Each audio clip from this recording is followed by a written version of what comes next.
If you're an association, then there is something that I know about you. I know that you have a lot of content that you have created over the years. Maybe it's white papers, maybe it's briefs, it's probably information that has been accumulated from conferences over the years and webinars. All of this is a lot of content about the industry that you serve. But I have a question for you.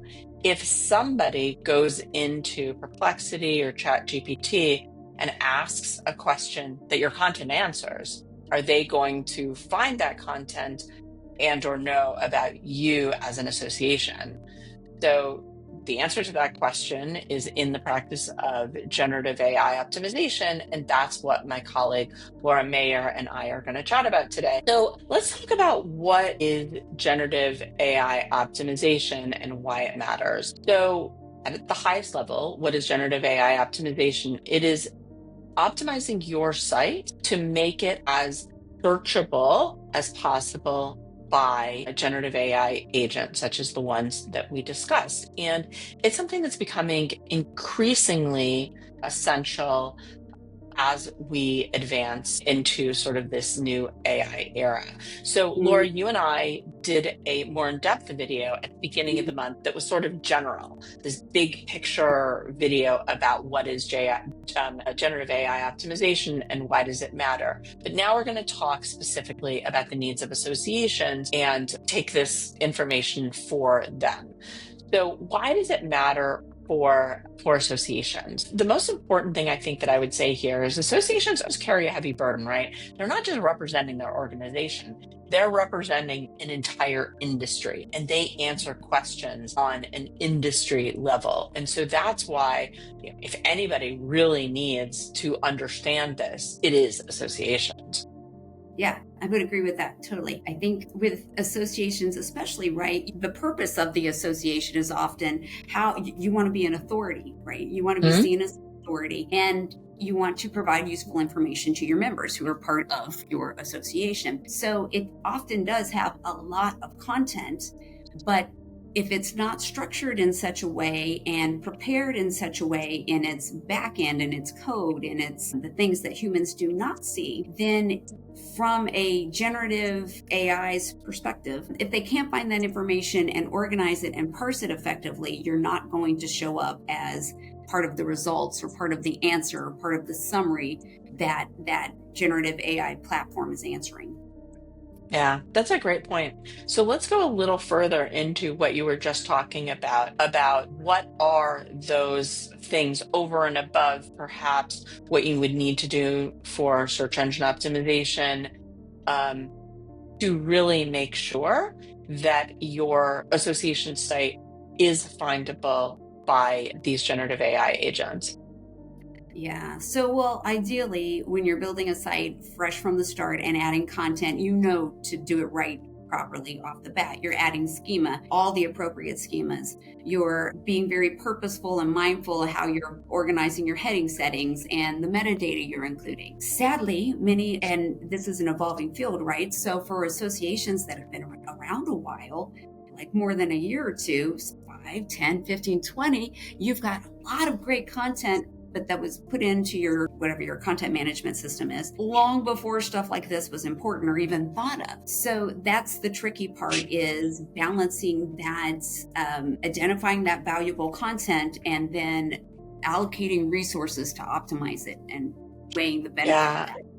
And associations have a particular challenge because a lot of times sometimes some of it might be in their association management systems and some of it in individual websites. And association management systems also may or may not even have the right tools, right? Because a lot of times they're a little bit slapdash in terms of the kinds of sites that they allow you to create. So this really is sort of trickier even for associations than it might be for other kinds of professions, which makes it even more important, I would say, and this is, obviously talking about ourselves, but to find a really good and knowledgeable digital partner who's going to be able to help them create that right solution for them.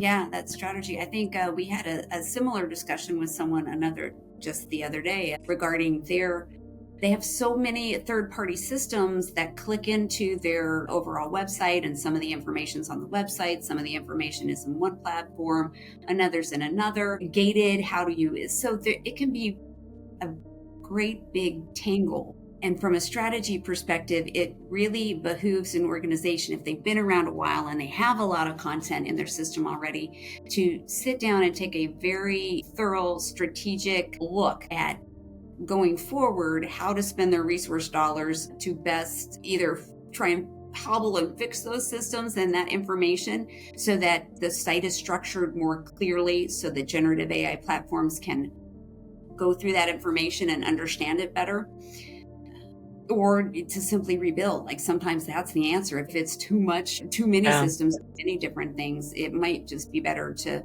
bite the bullet now and come up with a whole new way and direction of going than to continue to try and Newark Airport, if you will, different old archaic systems. You won't get anywhere. Trust them. Yeah. That's a great point, with a little shade to New Jersey. So how can we go wrong? So we touched a little bit on schema, and let's talk a little bit about FAQs and the part that FAQs play in this process.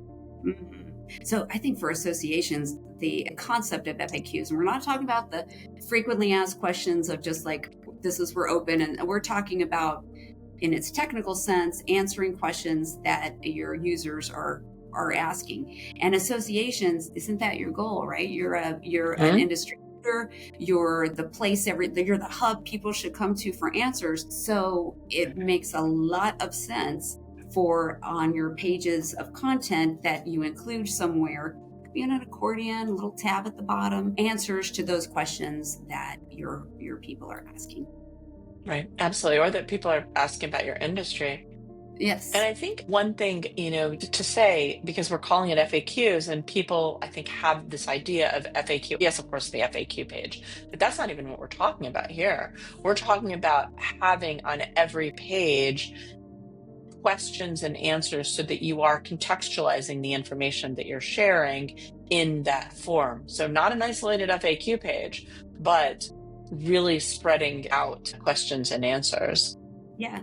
And I would just, a little plug for Spring Insight, but that's where the benefit of, as you said earlier, of having like a strategic digital partner with you, because we would put in the strategy of like researching keywords and pairing that with the most commonly asked questions, using that as a framework to create content, and then putting in those technical aspects in the back end that make it very powerful as far as being organized and providing content that answers questions. Awesome. So let's talk specifically about what are the pages that are very typical for an association that we know that they're going to need to optimize. The homepage, I think, is obviously a big one. Any services that the association might provide, or or conference pages. So where, what are what do you provide for your industry? What are those pieces, right? Yeah. About and team page. Yeah, and yeah, you really want to like humanize your team page too, right? Because that's where, in this day and age where we are becoming so AI enamored and dependent, really, we are becoming dependent on it already. You want to Hmm.